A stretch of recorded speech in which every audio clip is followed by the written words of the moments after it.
Paint him. I don't know. Yeah. Yay, fun.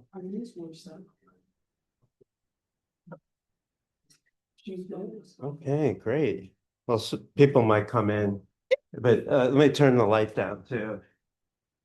I'll just, okay. Yeah, well, thank you for coming to our second brown bag. And please help yourself to snacks and all that kind of stuff. But I'd like to introduce Kay Boyle. Oh, I have a clicker thing. So yeah. If it's linked to Missed it. I think I might have left it in my office. Let me get that. the keyboard too. Oh, here it is. Here it is. So that way you can stand there and Cool. and advance the slides. So put that in your USB.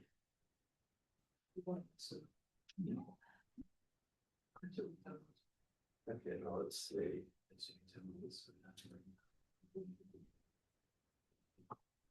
Okay, let me turn it on.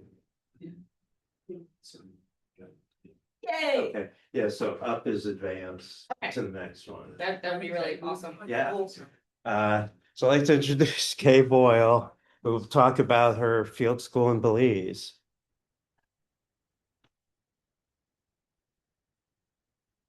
Oh, where is it working? I guess. Press it up. I pressed the up. It's not. Maybe it's down. Yeah, I think it's down. Okay. It's down. There you go. So what is BVAR? BVAR is the Belize Valley Archaeological Renaissance Project. It first began research in 1988 by Professor Awe, Dr. James Awe.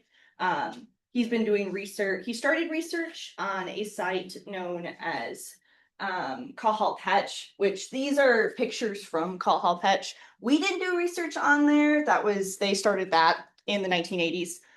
But we went there on our first day in Belize to kind of see the site and where BVAR started.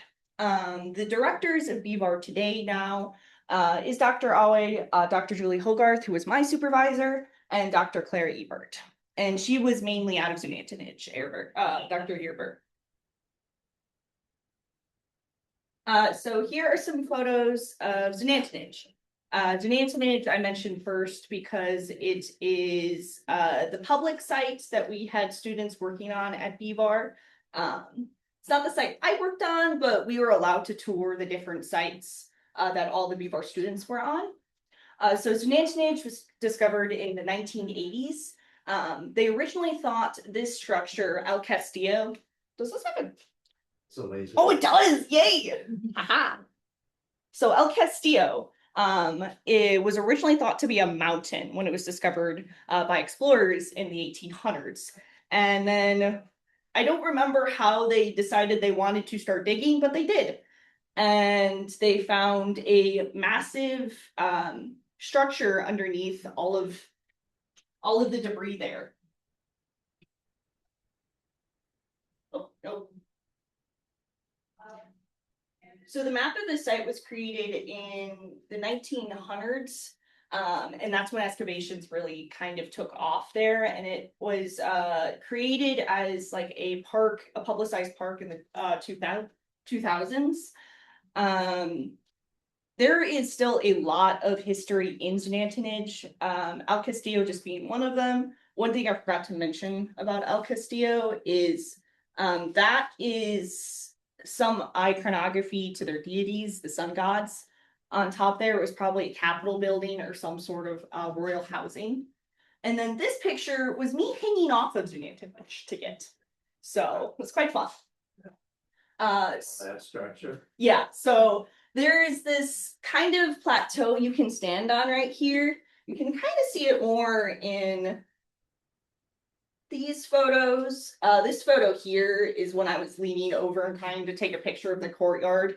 A lot of Mayan culture had ball courts right next to their royal housings, which was this structure right here. So it's kind of where they had a lot of their proceedings, cultural proceedings and legislations were kind of figured out there in the courtyards. And then 49 is an honorary mention. When I did a tour of the site, 49 was a structure that I thought was really interesting. I did include the map of it here just because it was kind of confusing, but I do have my textbook from BVAR. They kind of give us like a field guide manual on all the stuff they want us to know. And I have starred the site 49 if you guys want to look at it. So I can pass it around. So why I found 49 really interesting, it was a tomb to a ruler. They originally thought the ruler was male, of course, but when iconography and osteology was performed on the burial and the different artifacts found in there, they found out that the ruler was female. And the history that kind of pulled from all of the different resources they found there was 49 was a tomb to a woman who took up rule when her husband died and her son was too young to rule. She was prominent enough to create a strong enough trade and was respected enough by other Mayan rulers of the time period to actually have in her tomb a stairwell from a different site out in Guatemala known as Caracol. So it was really cool to witness that. And there was also her son, when he took up rule, created monuments to her. So that's why we have a lot of history about her. So that was pretty fun to see. And then the next site we had BVAR students on was Baking Pot. This is a site I was on. So Baking Pot was, you guys probably want, the history of that. Baking Pot was discovered in 1920, in the 1920s, and it was determined that it was the earliest occupation of the site was around 1000 BC. But it wasn't till 250 BC that there was lithic writing and dynastic lineage discovered. And then 600 AD, it showed evidence of hieroglyphic writing. I didn't include it in the slides because it was an occupation as a period of abandonment, but in 850, the site went through a period of people leaving it, and there wasn't really any material archaeology found there. And then at 1200 AD is when occupation was then discovered again, and that's kind of the time period I study, which is the name of it? It's Terminal Classic. I don't know why. Is a Terminal Classic period. Was this site close to the other site? So Baking Pot is probably about an hour away. The region we were in was San Ignacio. It's not too big. Belize isn't too big, so they're probably about an hour or so from in between them. From Caracol, that one's in Guatemala, it's probably about 2 or 3 hours away. So, but Zunantanich was a capital hub for a while. So in lineage, in retrospect to a lot of the sites, it was kind of like a center part. So we mainly study the 1200 AD period, the pre-terminal classic era, which if people don't know what that means, it's basically when the period of abandonment started, when the prominence of Mayan history started to get unfortunately taken over by colonization and started to fall out of prominence due to just the empires getting too big, and then starvation was a big part of it as well, starvation and famine. What I mainly studied was, we were just trying to get specific dating through carbon deposits, so charcoal is what we researched. And since Baking Pot isn't open to the public, most of the time was spent trying to get backfill out, so that wasn't that fun. But hopefully next year, they're actually mainly focusing on Baking Pot at the field school, so they'll hopefully be able to learn more about the site then there. Okay. So this one's more of an honorable mention. It's not one of the sites we worked on, but it is a feature of BVAR. They have, on the weekends, they don't host the field school. They instead host like tourist kind of things you can go see. You can travel to different sites, different mining sites, and also just experience culture within San Ignacio and in Belize. So this one is Take Call, which for some people who know Star Wars right behind me there, those two buildings is where a scene of the Battle of Yavin 4 from Star Wars Episode 4 was shot. So George Lucas himself had climbed the structure that I did and went, that is where we're shooting this movie. So these are some pretty cool structures in Take Hall. Take Hall is a pretty publicized, and the information about it is accessible, so I didn't include a lot about it, just because I wasn't able to take a lot of notes. We were moving around a lot that day. But here, those vehicles, those abandoned vehicles, were left by the University of Pennsylvania in 1950 for some reason. Nobody knows. Sorry, Kayla, are there certain like monuments and pyramids and stuff that you can walk on and others you can't? Because should have one In Take Hall. at I forgot the zoom in thing. Oh. Yeah, Click because this. you said there was like a platform that you were standing on. So yeah, funny enough, actually, that I can answer that question really well. So what did I just do? Is there a rectangle or square on that piece in your hand? Well, okay, I don't know what happened. Stop it.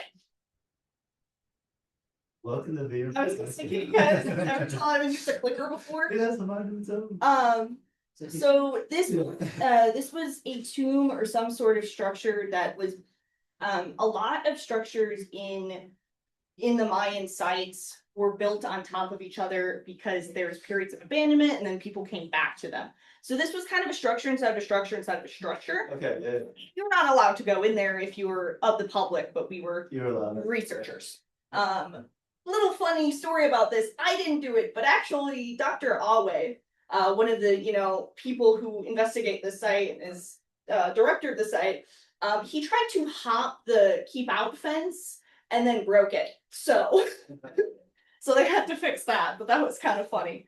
But yeah, you can, I think there's tour guides, at least I saw other public tour guides taking people up on El Castillo. You were technically allowed on this plateau, but we went up there again because we were students. So it just depends, really. Take Hall does have a lot of places you can go to. They kind of just let you roam. They give you like an hour or so of just letting you go. So as long as you don't get stuck in, a hole, you're fine. Because wasn't there like a tourist who got kicked out of? Yes, was it one of the sites in Mexico or Central America where they climbed up a pyramid? Yeah, that's Chichen Itza. Yeah. Yeah, all the sites, if they're sacred or have some sort of real ritualistic meaning, they're pretty good about keep off. They also Znantinage, Take Hall, and Call Hall Petch all have museum structures around them, or at least documentation around their structures. Baking Pot doesn't because it's not open to the public. So I have a question. What was it like crossing the border from Belize to Guatemala to get to Tikal? Was it pretty easy? it was actually because they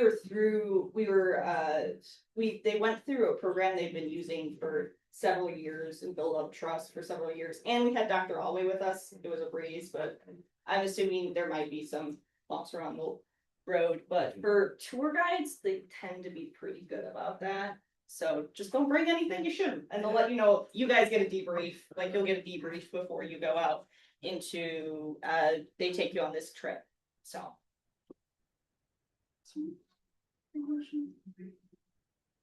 oh, the only other thing I had to mention about Take Hall is it's still an incredibly sacred site, even after the 1950s, during when the Spanish conquistadors destroyed a lot of the ritualistic aspects of the site and monuments.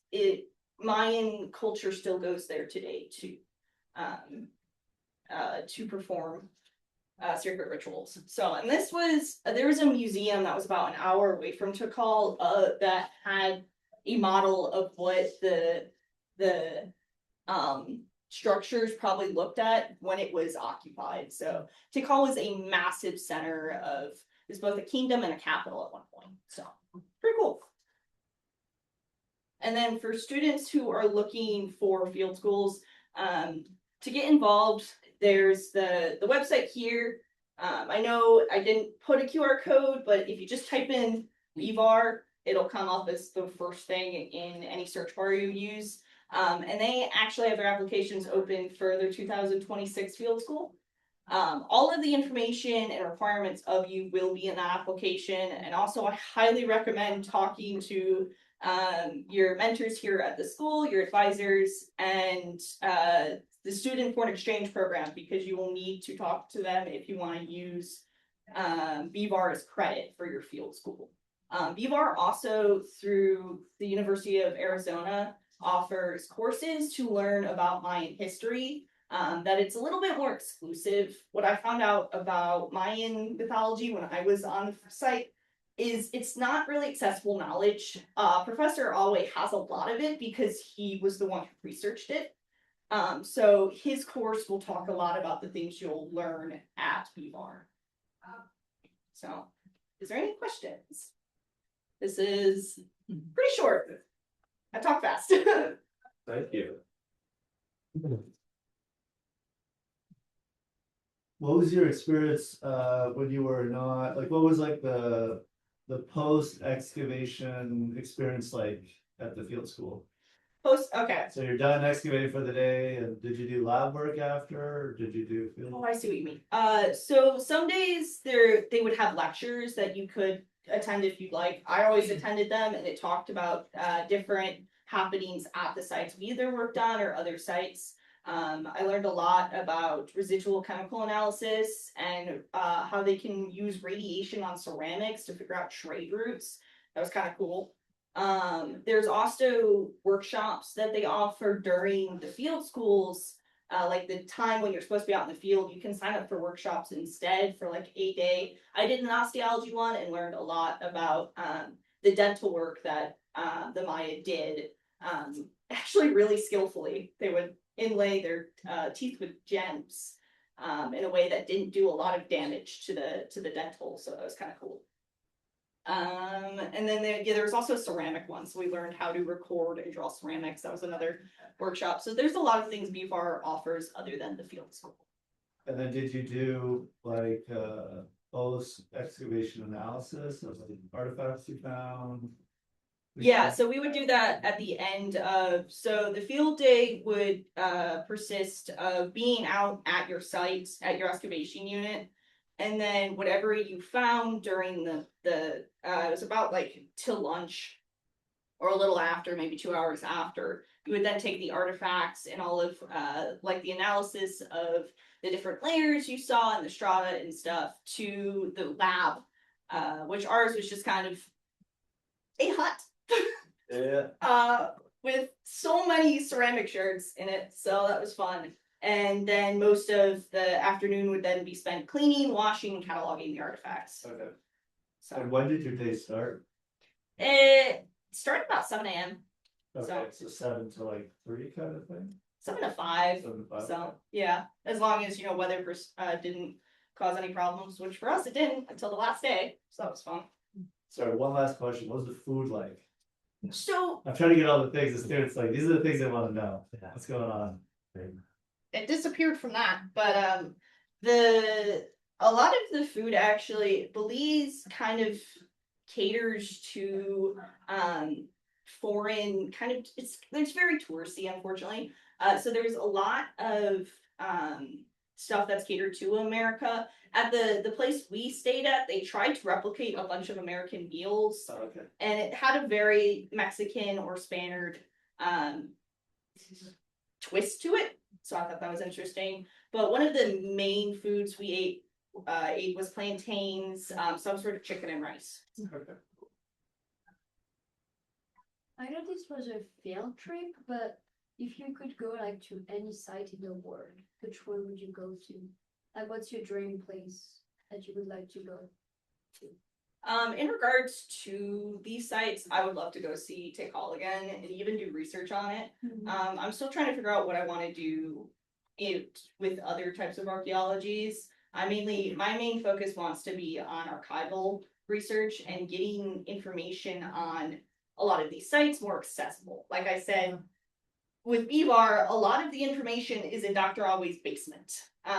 So a lot of the information students need to learn, they can't. And I would love to be a person who kind of finds a way to organize it in a way that can be seen by other people. But I love Take Hall. So it was a very interesting site to see.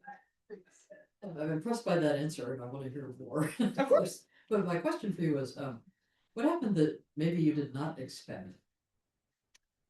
Because you can predict a lot of things. It's going to be dirty there. There are going to be problems with this, problems with that. I'm going to feel tired. But what happened that maybe you didn't expect? I don't know why this turned off. Maybe it's not because it doesn't represent me. Oh, my thing was being stupid. Haha, I got it. So we went the BVAR when I participated at the field school. The 3-week period I went on was supposed to be during the rainy season at BVAR, in Belize. So I thought rain gear, like, whether to protect my equipment and things. Didn't rain once, except the last day and I had to use a sieve and I was covered in mud and had to figure out not to bring that home the next day. Yeah. So, but yeah, that was kind of one of weather and being able to adapt to the climate is what I struggled with probably the most. I actually got heat exhaustion and sick my first 2 days there because I just wasn't used to the climate. So yeah, just curious. It could have been a good thing, a not so great thing, whatever. So that's actually when I was covered in mud. That was the last day of our site, and I somehow had to get that all off of me and in a bag that night. Oh, yeah. Pretty deep trench you got there. Yeah. So most of we probably only spent 2 days actually excavating. Most of the site was spent taking backfill out. Baking Pot doesn't have a lot of funding going towards it, so the only way they protect the sites is through backfilling, which sucks. And we found actually a lot of artifacts, unfortunately, in the backfill with no context. We found a jade blade. So it was kind of annoying, but yeah, no, that was 6 or 7 feet deep. What's in the bottom left picture? Oh, that was if some of my friends showed up. I'm a DM, and that's my little mascot that I took pictures of them when I was in Belize.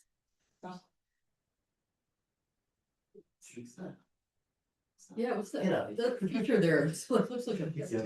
Anyway, never mind. Go ahead. Where'd you live? Where did everyone stay? So they had kind of a partnership with a hotel service there. I stayed out of a cabin, which was one of the ones that was rumored to often get scorpions. We didn't get it, but cabin A did. So we got a bunch of beetles, which were really colorful in Belize for some reason. I didn't know that. So. Did you get any ticks while you were out in the? No, thankfully not. Oh, okay. Yeah. I tried to, most of my field gear I was covered head to toe, so I didn't have a lot of skin for that to happen, but no, there wasn't. Or did you have were there any issues with bugs? Not really, because we were supposed to be, but because the rain season was late, it was still really dry. Oh, okay, yeah. So it was humid, but it was still dry enough where there wasn't a lot of mosquito issues or ticks or other things. So I got lucky. Basically. Yeah.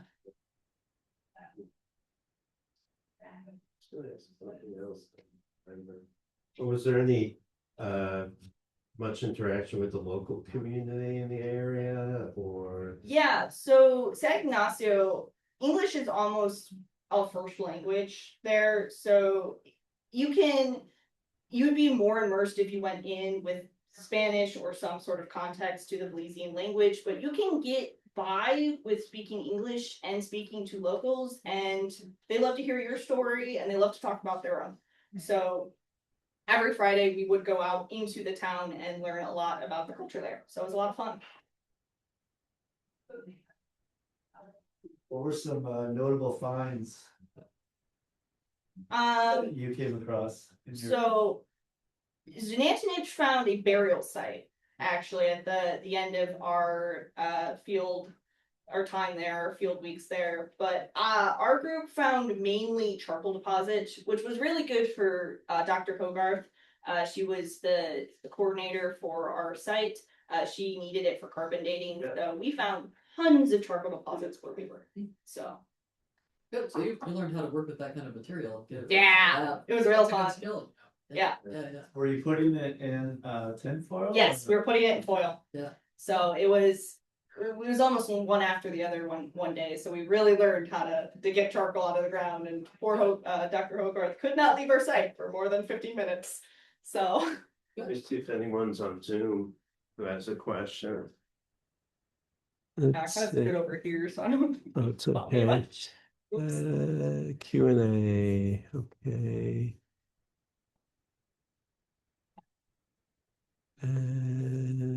Please ask questions in the chat or the Q&A if you have them.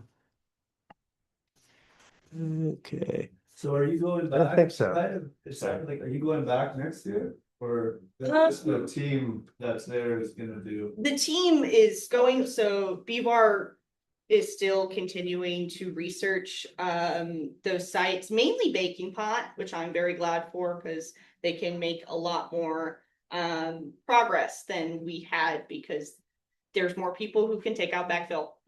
So why is it called baking pot? You said it's like a bathhouse.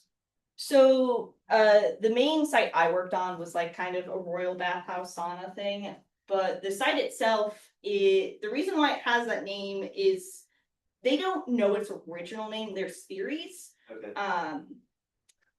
There's also kind of links to Caracol and Zanantinich at Baking Pot, but it's called that because that's what they called it when it was first discovered, and the name kind of stuck. So I believe they called it that because one of the first things they found were like ceramic shards.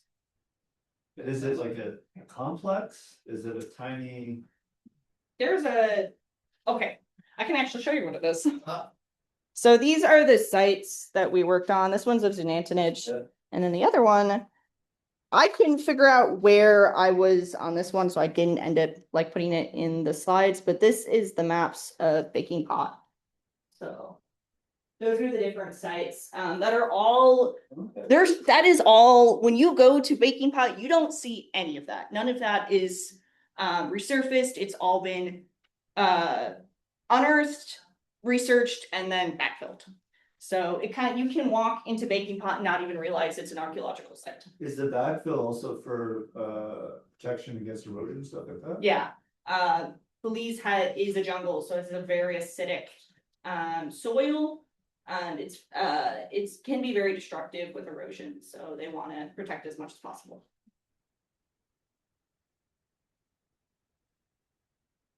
Any other questions? Thank you so much for sharing. If you guys have any questions, I'll be around. So you can definitely. I'm not gonna mess with that actually.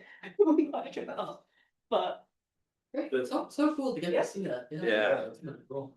Yeah, I guess the one last question, like, how did you find out about this? How did you get connected to this? so the reason why I wanted to present it here is because I didn't know about it through Grand Valley. I didn't know a lot about field schools when I was researching to take one. My grandmother thought her nephew was a director of BVAR. Turns out he was a director of a program who researched Caracol, and we never crossed paths. But I found BVAR because she found BVAR, and I went, "That's cool. I know some things about Mayan archaeology. I did several projects on it." So Okay. So your grandmother sent you to the wrong site. yes, my grandmother sent me to. My grandmother pushed me to apply. I got accepted, and I went, "Do it." So Pretty cool too. yeah, that's the main advice I had. Most of this trip, I was going, "Yeah, that sounds like a fun idea. I'll jump the gun on it." So Yeah, so I'm going back to that interesting comment you made about wanting to go into issues around public accessibility and Yeah. getting the data shared and organized and things like that. Did you have that interest before this, or was it really that experience at Tikal in this place that kind of tipped you into thinking that's a future for me? I had a background thinking to go into archaeological technician and work in the background with the tools that archaeologists Yeah, use. yeah. But it was kind of actually the osteology workshop that fueled my urge to want to go into archival organization and analysis, because when we were in that workshop, we were given a pile of foils, which was apparently of a burial site, an individual from a royal burial site that was excavated in 2003. And we had no site data or any data on this individual other than the pieces. Oh, golly. And that entire time I was like, why didn't we we know that it is in Dr. Always' basement. Can we just go and try and find it before we tear apart this poor individual? Yeah. So So that's you're- what, Okay, so you're inspired now. yes. So I very much would like to go into something with organization, especially in the background of field sites. I think I have a project for you. Anyway. That's I right. don't know.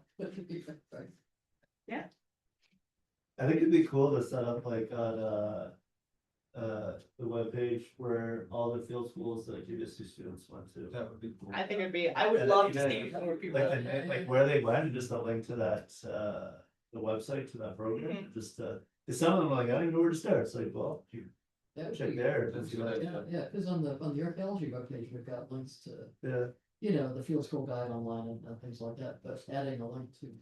like, because we have like Portugal, we have Yeah. Belize, we have South America. South America, we have like, Oh, right, so that, the local one. yeah. Yeah, there's I wanna say about six Yeah. students at BVAR when during my It's a good one. field It's school good. weeks. Yes. There were 2 people from the Midwest. So me and one other person were from Michigan and Illinois. So I wanted to introduce BVAR to more people in this region because it was a really cool opportunity. I learned a lot. Yeah, yeah, looks great. Yeah, it's really cool. What are those students? Is anyone here gonna be doing a field school in the next year or two, I am in the summer. this summer? Yeah, Where are you going? I'm going to Italy. Okay. Yeah, Cool. Okay. yeah. So it's like my only question. I was gonna ask you like because it's really really specific. Mhm. I need to find good pants.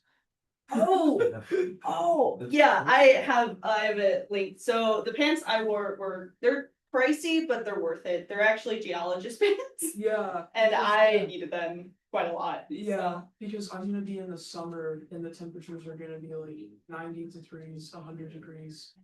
Yeah. Can I recommend something too? Yeah. Sierra Trading Post Okay. in the Woodland Mall or the Center Point Mall. They usually have good deals and lightweight pants and stuff like Yeah. that. So I just have like work pants that my dad buys. It's like, these are good. You may also wanna look, because it's gonna be in a very different environment, right? Mhm. So you may wanna look at like, maybe like Google, like they have like posts and stuff, like people who do either archaeology or just Yeah. backpacking in that area, like give you a good idea. Yeah, no, it definitely won't be as humid as probably where you went. Where are you out of in Italy? I am in Tuscania. I'm in like a village in between Rome and Florence. Okay, so So very dry, very hot. the background I have been to Italy in the summer. The only thing I would offer, at least for me, more coverage is better. So I wear a lot of SPF shirts. Even though it's like, oh, you're hot, you need a tank top. You won't burn and things won't touch your skin or Yeah. get you if you're wearing long sleeves. Yeah. So Cotton, Yeah. Yeah. cotton, so it stands out from the bottom. Mm, The Mediterranean cotton that stands away from your body, yeah, or linen that stands away from the body. Oh, linen's good, yeah. Not something that clings to the body. Like those loose linen pants. Yes, right, exactly. Yeah. Biggest foundation was like $10 clothing. That's right, it's like those things. That's a good question though, because you do like when you're out there for a long, you do not want to be hot. And get heat exhaustion, or because once you kind of can impact your ability to feel school. For materials, I would also recommend the Writer's Brain books. They're basically waterproof and they also have, if you get the geology ones, they have stuff about sedimentology in them, which is great when you're trying to excavate layers, try to figure out where you are. It's really great to have. Also, in these books, they come with an arrow, which when you're taking pictures of the site, your site director will want you to have. Yeah. So did they not provide any of that stuff yet? So we had to bring, Yeah, they would have all that stuff. we had to, BVAR asked all of the students to To bring bring. excavation equipment. Oh, okay. So I brought levels, line, the level bob thing that, Oh, the plumb yeah, bob. plumb bob. Yeah. I couldn't figure out the name of it, so we had to bring that all. Okay, yeah, normally your site director will give you some direction. Yeah, they'll give you a list of like things. Yeah, there's the, once you get, if you get accepted into the program, at least for BVAR, then they go through the whole process of, what do you need? What documents do we need? Yeah, So, no, they gave me like really specific dimensions for a notebook. They're like, it needs to be this many pages. And I'm like, okay. It needs to be blue. Like, Yeah. of course. Yeah, Anybody else doing a field school or? Well, you have time. Yeah.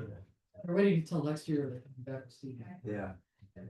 Oh, I'm looking for, that was, if you're looking for a local cost-effective field school and you don't, and you wanna do a part-time. I recommend doing both, cause the part-time is a good experience of kind of like easing your way in, but immersing yourself in a culture in a different place for 6 weeks. Is like the best experience to kind of just get a different perspective of things. Even if it sends you up into Manitoba. Living in an abandoned village is an experience, and dealing with tornadoes, the whole other thing. oh, golly, tornadoes. The mosquitoes are worse up there. Well, you got so lucky. I really did, Because it yeah, would have been like the It would've been mosquitoes, crazy, if it was rainy and all that, so that's awesome. yeah. That's a really good. I have a bug, like I have bug nets and I brought that with me. I probably overpacked for this trip, but it did happen, so we're good. Feel free to grab some more snacks and stuff. Yeah. When I did, went to South Africa, when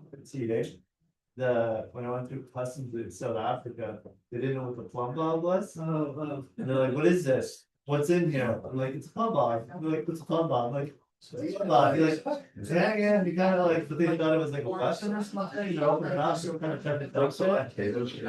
Yeah, and it was crazy because we were already. like, That's kind of good. Close to our Yeah. deadline to catch the flight from,